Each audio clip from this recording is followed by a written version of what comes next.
नमस्कार। स्वागत है आप सभी शिक्षकों का हमारे YouTube चैनल टेक्निकल जय में।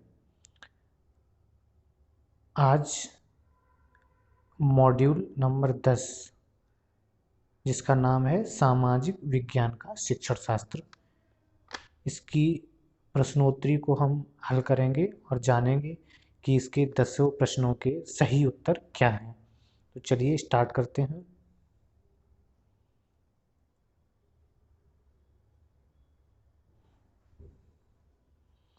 और मॉड्यूल नंबर 10 का जो पहला प्रश्न है वो इस तरीके से है। राजतंत्रात्मक शासन की प्रणाली में कौन निर्णय लेता है और सरकार चलाता है? मतलब जो राजतंत्र शासन थे वो खैर अब तो नहीं चल रहे हैं कहीं भी, तो वहाँ पर कौन निर्णय लेता है और सरकार कौन चलाता है? तो यहाँ पे हमारा जो दूसरा ऑप्शन है वो सही है, राजा या रानी। तो इस पे हम क्लिक करेंगे और नेक्स्ट चलेंगे अगले प्रश्न पर। साथियों, एक चीज़ ध्यान रखें कि हो सकता है आपके मॉड्यूल में ये जो उत्तर का जो क्रम है वो अलग हो सकता है और प्रश्न का भी जो क्रम है वो भी अलग हो सकता है, तो आप सही से उसको देख के ही हल करें। दूसरा प्रश्न जो हमारा है, सामाजिक विज्ञान या सामाजिक अध्ययन वर्ग में मार्क संसद का संचालन करने का मुख्य कारण क्या है?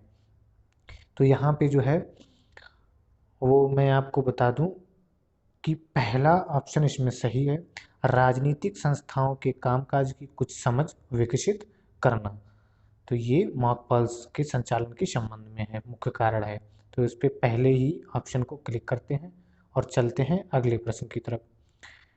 तीसरा प्रश्न जो है वो है, एक ग्लोब के बारे में निम्नलिखित बयान में से कौन सा सही नहीं है?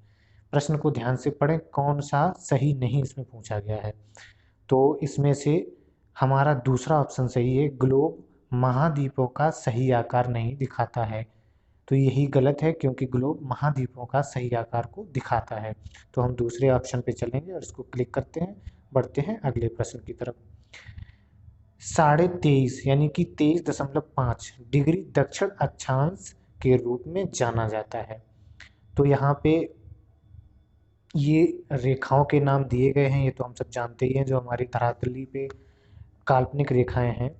तो 23.5 डिग्री ये मेरे हिसाब से मकर रेखा इसका सही है, और चलते हैं पहले ऑप्शन पे क्लिक करते हैं और बढ़ते हैं अगले प्रश्न की तरफ। अगला प्रश्न है, निम्नलिखित में से कौन सा कथन सही है?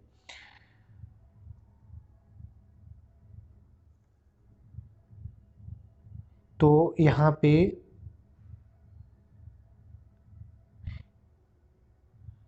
पे जो चौथा ऑप्शन है वो सही है, अक्षांशों की सभी रेखाएं भूमध्य रेखा से छोटी होती हैं। बिल्कुल सही बात है, क्योंकि जो अक्षांश होते हैं वो अक्षांश रेखाएं जो होती हैं वो, जो भूमध्य रेखा है वो सबसे बड़ी होती है, जो पृथ्वी को बीच से बांटती है।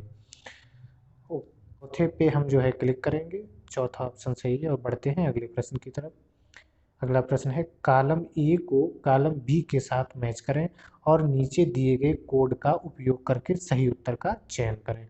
अभी हमारा प्रश्न नीचे बाकी है, तो हम इस कर्सर पे क्लिक करेंगे नीचे के लिए और ये हमारे कॉलम ए और कॉलम बी खुल जाएंगे। तो इसमें आप ध्यान से ये सब पढ़ लीजिएगा। ये ए बी सी डी जो दिए गए हैं कॉलम ए में, इनको हमें 1 2 3 4 कॉलम बी के किसी संबंधित सही विकल्प से मैच करना है हमको। तो चलिए जानते हैं क्या है। इसमें हमारा जो उत्तर है वो सही होना चाहिए। ए को हम मिलाएंगे, पांडुलिपियाँ जो होती हैं वो हस्तलिखित प्राचीन पुस्तकें होती हैं, तो एक ए को तीसरे से मिलाएंगे, बी को चौथे से मिलाएंगे, सी को दूसरे से मिलाएंगे और डी को पहले से मिलाएंगे। तो इस तरीके का हमारा ऑप्शन सही होता है। चलिए देखते हैं कि क्या हमारा ऑप्शन सही होना चाहिए। तो यहाँ पे हम देख रहे हैं कि पहला ही ऑप्शन हमारा सही है, ए का तीसरा है, बी का चौथा है, सी का दूसरा और डी का फर्स्ट। तो पहले ऑप्शन पे क्लिक करते हैं, चलते हैं अगले प्रश्न की तरफ। साहित्यिक स्रोत हैं, तो ये तो सभी लोग जानते हैं बहुत अच्छे से। साहित्यिक स्रोत हमारे हैं महाकाव्य, पुराण और स्मृति, यानी कि पहला ही ऑप्शन सही है। तो इस पे क्लिक करते हैं और बढ़ते हैं अगले प्रश्न की तरफ। अगला प्रश्न है, विभिन्न आजीविकाओं के बारे में पढ़ाते समय निम्नलिखित में से कौन सी विधि सबसे उपयुक्त होती है? तो यहाँ पे सीधा आंसर मैं आपको बता रहा हूँ, यहाँ पे चौथा सही है, ड्रा या लिखें और चर्चा करें। तो चौथा विकल्प यहाँ पे सही है, इस पे क्लिक करते हैं और बढ़ते हैं आगे। अगला प्रश्न है, कौन सी विधि शिक्षार्थी द्वारा इस सीखने के प्रतिफल की योग्यता को प्राप्त करने के लिए सबसे सटीक होगी? जांच करना कि क्या लोगों के पास जीविका कमाने के समान अवसर हैं। तो इसमें से हमारा जो ऑप्शन है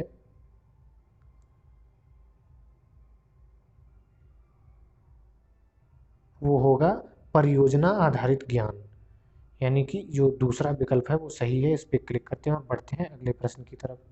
अगला प्रश्न और लास्ट प्रश्न जो हमारा है वो है, सामाजिक विज्ञान का पठन पाठन बढ़ावा देता है।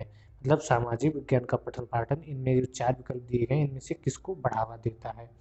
तो यहाँ पे हमारा तीसरा विकल्प है वो सही है, स्वतंत्रता, विश्वास और विविधता के लिए सम्मान जैसे मानवीय मूल्यों को बढ़ावा देता है। तो तीसरे विकल्प पे जो है क्लिक करते हैं और नेक्स्ट का बटन दबाते हैं। यहाँ पे हमारे 10 में से 10 क्वेश्चन अटेम्प्ट हो गए हैं।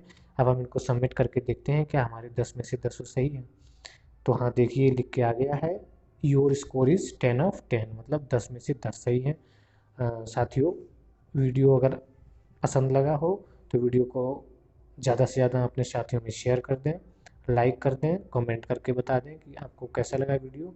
और अगर आप चैनल पे नए हैं तो प्लीज़ चैनल को सब्सक्राइब कर लीजिए। मिलते हैं अगले वीडियो में, तब तक के लिए नमस्कार।